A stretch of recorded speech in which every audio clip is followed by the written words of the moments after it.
אין פוחתים לעניים בגורן וחצי קו חיטין וקו שעורים. רבי מאיר אומר חצי קו וחצי כוסמים וקו גרוגרות, או מנה דבלה. רבי עקיבא אומר פרס, חצי לוג יין, רבי עקיבא אומר רביעית שבט, רבי עקיבא אומר שמינית. ושאר כל הפירות, אמר רבי שאול, כדי שימכרם ויקח בהם maison de Seuda. Alors, l'idée principale ici, comme je l'ai dit dans l'introduction, et puis on s'est familiarisé un petit peu aussi avec les unités de mesure, qui ne ressemblent pas forcément au litre ou au kilo que l'on connaît.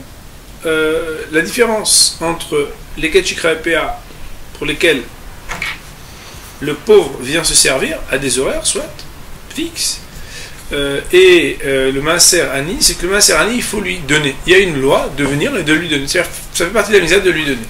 Plus encore, c'est que ça fait partie de lui donner, et il faut lui donner une certaine quantité, puisqu'il est marqué dans la Torah, en vers dans Barthénora, qu'il faut qu'il puisse être rassasié. Donc, lui donner pour le laisser encore affamé, on n'accomplit pas la misère comme on devrait. Et donc, la discussion dans le Mishnah va être de savoir quel est le minimum qu'on doit donner absolument à un pauvre pour accomplir la misère de Maaser Ani. Nous dit la Mishnah, Poratim lanim bagoren, mechatzi kafritin. On ne descendra pas dans ce qu'on donne aux pauvres. Bagoren, ça veut dire sur le lieu du champ, mechatzi kafritin, d'un demi-cave de chitin. Donc on a dit que un cave, c'est à peu près 2 litres, donc un demi-cave, c'est à peu près 1 litre. Quand on dit Bagoren, c'est parce qu'on va voir dans Barthénora plus tard que si c'était à la maison qui venait de nous demander quelque chose, alors on pourrait peut-être donner moins. Mais quand on est dans le Goren, on doit lui donner donc à peu près 1 litre. Vekav séorim et à peu près 2 litres de séorim. Donc c'est-à-dire un cave séorim, on sait que ça veut dire de l'orge. Rabbi Meir Omer, Rabbi Meir de dire Chatsi kav. Il revient sur la dernière chose qui a été dite, comme on l'a déjà une fois expliqué. Donc il veut dire qu'on donnerait un demi-cave de séorim. Kav chetzi kusmin ve kav grogerot au mané de vela. Et donc, concernant kusmin, qui est une espèce de chitim, de blé, alors on devrait donner un kav chetzi, donc un cave et demi, c'est à peu près donc 3 litres à peu près. Ve kav grogerot, on va voir qu'il s'agit de figue sèche, au mané de vela, ou bien à peu près 400 grammes de devela. Devela, c'est des figues sèches qui ont été écrasées. Qu'on écrasait comme ça, comme était une sorte de collier. Rabbi Akiva Omer, Rabbi Akiva de dire pras. Cela suffira de donner pras, ça veut dire la moitié de. Et ici, on parle de la moitié d'un mané, ça veut dire au lieu de 400 grammes, près de 200 grammes. Ratsi log yain, on donnera un demi-log de yain. Donc, on avait dit tout à l'heure dans l'unité de mesure, je regarde comme vous, qu'un log, c'est plus ou moins un demi-litre. Donc, quand on dit Chatsi log, ça veut dire à peu près un quart de litre. Rabbi Akiva Omer, Rabbi Akiva de dire un réveil, donc un quart de log, qui reviendra donc à dire à peu près un huitième de litre. Réveil shemen, quand on veut donner de l'huile, il faut donner réveil, donc réveil du log. Quand on dit réveil, on a l'habitude du mot réveil, mais réveil, c'est dire un quart de, donc ça veut rien dire. C'est toujours un quart de log. Rabbi Akiva Omer, Rabbi Akiva de dire shemenit un huitième. Char kol apérot et tout le reste des fruits. Amar Abba Shaul l'a dit que il faut qu'il puisse les revendre et en échange de cette vente récupérer suffisamment pour pouvoir manger 2 séoudotes de repas. Quand on distribue le maaser ani sur le lieu où on rassemble et on récolte le blé, on ne donnera à chacun des pauvres pas moins que cette quantité-là, cette mesure. Parce qu'il est marqué dans la Torah,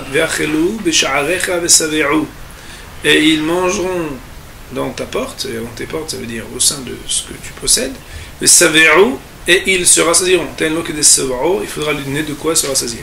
Devela, c'est quoi Devela?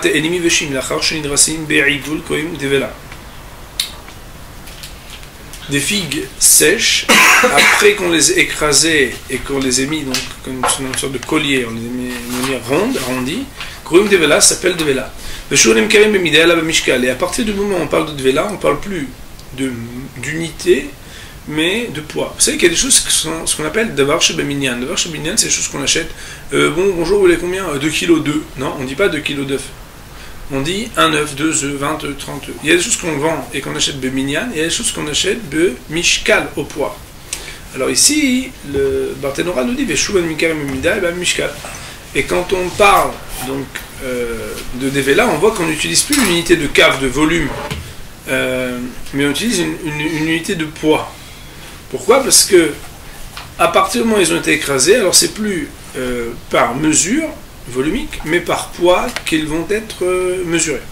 La chitana mané de vela, c'est pourquoi on dit mané de vela, 400 grammes de vela. Ou mané au mishkal mea dinarim. Et le mané, il est équivalent au poids de 100 dinars. Le dinar mishkal shisha ma'in. Et le dinar lui-même est équivalent à 6 ma'in. Au mishkal ma'at et zain gargire seora. Bon, c'est un petit peu technique, je ne sais pas exactement ce que ça signifie, si ce n'est qu'a priori, si on prenait 16 grains d'orge que l'on pesait en argent, alors on aurait le poids donc qui correspond à Mea Dinarim, c'est-à-dire que Mea Dinarim, quand on les met, on va dire comme ça, il y a un poids certainement de Ma'a d'argent que quand on met en face sur la balance de 16 grains d'orge, il y a le même poids. Quand on dit mané de vela, c'est 400 grammes en fait, il représente cette mesure-ci. Pras khati mané, ça veut dire la moitié d'un mané. Dans toutes les mesures qui sont étudiées dans la Mishnah, la loi va comme Tanakama, ça veut dire comme le premier intervenant anonyme, qui est noté sur le tableau par exemple avec Taf Kouf, c'est la première opinion. La loi est comme Abba Shaul, ça veut dire que pour les autres fruits, il faudrait qu'ils puissent vendre et récupérer de quoi acheter 2 repas. Et comme la Mishnah l'a dit, cela n'a été dit que pour celui qui distribue le Maaser Ani quand il est encore à distribuer donc sur le champ. Mais celui qui distribue le Maaser Ani quand il est dans sa maison, c'est-à-dire que quelqu'un frappe à la porte et est venu Maaser Ani, il le distribuera selon sa bonne volonté. Chachamim n'ont pas donné une mesure particulière pour dire qu'en deçà de telle et telle mesure, ce sera interdit. Baruch Adonai Le'olam. Amen.